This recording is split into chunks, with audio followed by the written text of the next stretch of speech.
முத்தமிழ் காப்பியமாம் சிலப்பதிகாரத்தில் மூவேண்டாண்ட சோழ நாட்டின் பூம்புகாரில் பிறந்து வளர்ந்து கோவலத்தின் மனைவியாகி பாண்டிய நாட்டிற்கு சென்று கணவனை இழந்த கண்ணகி அன்று வழக்குரைத்ததை இன்று மோகனவசனியாகி நான் உங்கள் முன்னிலையில் கண்ணகியாக வழக்குரைக்கிறேன். இதோ புறாவில் குரல் தந்த புகழ் பெற்ற மன்னனின் வரலாற்றை தெற்காலின் மகனையிட்டு நியாயம் காத்த மனுநீதி சோழனின் பெருங்கதையை நீதியின் இலக்கணமாய் பெற்று பெருமை கொண்ட திருமாவளவர் கரிகால சோழனதே பூம்புகாரை எனது ஊர். பெருமணிகன் மாசாத்துவானின் மருமகள் என் பெயர் கண்ணகி. கண்ணகி கையில் தற்சிலம்போடு வந்திருக்கும் கண்ணகி. நீதி வழுவா நெடுஞ்சிறை பாண்டியனை துணிந்து தந்தரிக்க வந்திருக்கும் கண்ணகி.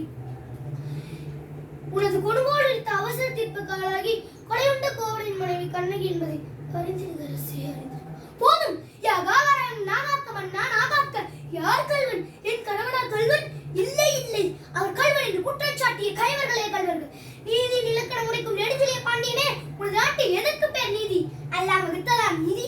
அல்ல அல்ல, அல்லாஹ் வகுத்ததே இங்கு நீதி.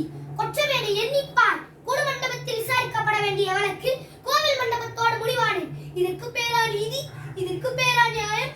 எனது கணவன் கையில் இருந்த சிலம்பு கோபியன் தேவியின் சிலம்பில்லை, கோவலன் தேவியாம் என்னுடைய சிலம்பு.